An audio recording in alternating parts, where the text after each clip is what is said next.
Čau, vítám vás u nového videa. Po nějakých 14 dnech, co jsem nebyl aktivní, nebo co vyšel minimálně daily vlog, tak jsem se rozhodl, že udělám takový jako menší vyjádření, shrnutí, co se za tu dobu dělo. Protože dělo se toho fakt hodně a tady máte tak nějak rychlý shrnutí toho, co se stalo. Totálně šílený.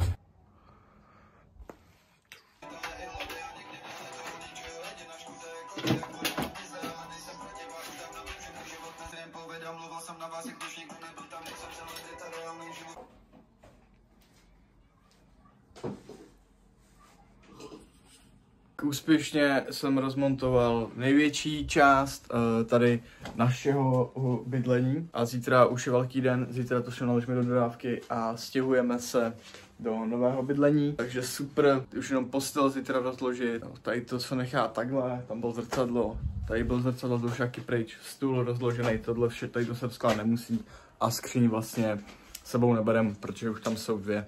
Což bohatě stačí. Takže tak, uvidíme se zítra při velkém dnu. Nábytek, bordel. Anetka. Míříme na předávání našeho bytu. Jo. Juppie. Ask Queen Skinny Legend Versace boots the house down. Slay Queen, Hunty Mama and Oop Daddy. Jsme trošku naslušeno, protože chceme udělat dobrý první dojem. Takže jsme o předávání bytu. Prachy máme všechno, už jenom převzít klíče, zkontrolovat byt, převzít ho a začít stěhovat. Jdem na to. Ty vole, do toho se jdou tak 3 krabičky, ne vole? Co jsi to říkal, vole? Čus, vole. No, jsem to říkal, no. Ty pihoš. To nemá sedačky, viď? Mám vzadu jenom takový jménem, vole, z kořátky. A to kupra.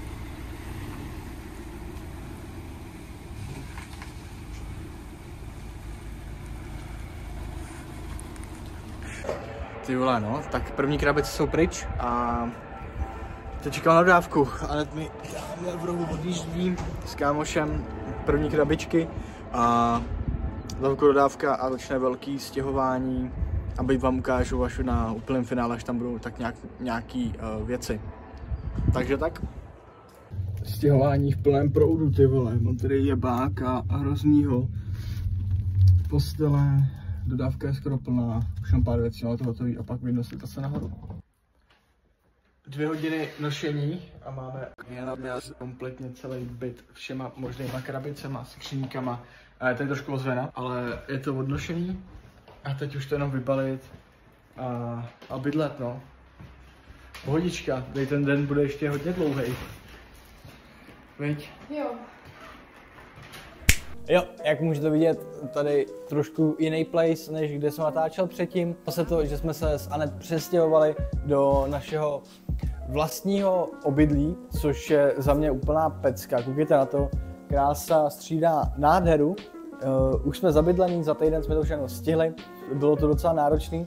Proto třeba chtěl jsem to dělat daily vlogy z toho stěhování, ale ve finále, my jsme to odstěhovali jako ve finále pak za 2 hodiny celý a já byl tak zničený, že jsem vůbec neměl nějaký čas na to, jak držet kameru a tady to, takže bohužel jsem toho moc nenatočil, jenom něco málo z toho stěhování, co jste už jako viděli. Každopádně tohle je naše nový obydlí a jsme tady moc spokojení, je to tady fakt příjemný, já k vám pojdu trošku blíž, je to tady fakt příjemný. A fakt jsme rádi, že jsme se takhle rychle a dobře přestěhovali. Udělal bych vám house tour, ale úplně není co jako vidět. Tady vidíte jako 90% jako bytu, pak máme ještě ložnici, což je další věc. Vlastně těch 14 dní se to udělalo docela dost. Dneska jsem byl u zubařky, aby se mi podívala na ty moje zuby, abych si je mohl nechat upravit. Budou, 25. budu mít nový zuby, se bude brousit a 2. už bych měl mít nový zuby, bude dostat 22 000 korun.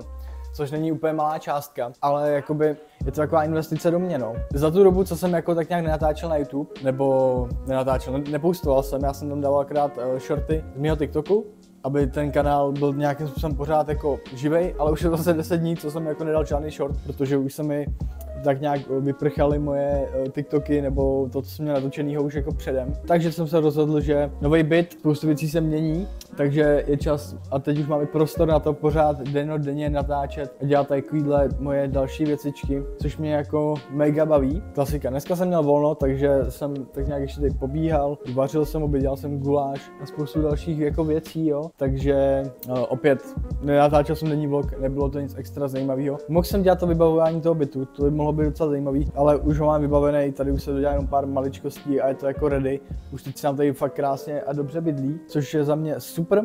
Tohle video bohužel nebude nějak extra dlouhý, nějaký extra ukecávání, ukazování, další ty věci.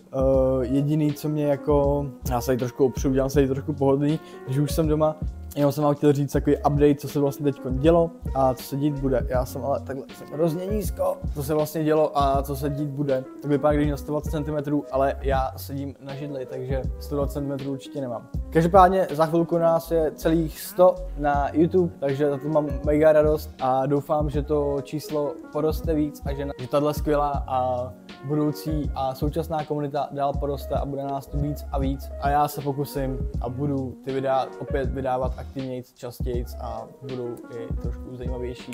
Takže tak, za mě je to super, miluji ten ostrůvek, to je fakt top, protože prostě víte co, vaříte si a víte co, tady si děláte, otočíte se, tady si děláte, prostě je to fakt topka za mě a hrozně mě to na tom bytu baví, takže tak. Ještě jednou doufám, že se vám to video líbilo, pokud jo, dejte mi tam odběr, protože každý odběr se počítá a každým odběrem roste tato nová a nejlepší komunita na českém YouTube. Pište do komentáře, jak se vám líbí tady ten prostor, za mě je to totální top. A pokud se vám video líbilo, dejte like a uvidíme si u nějakého dalšího víc plnohodnotného videa, nejenom u takových o kecávek. Díky, čau.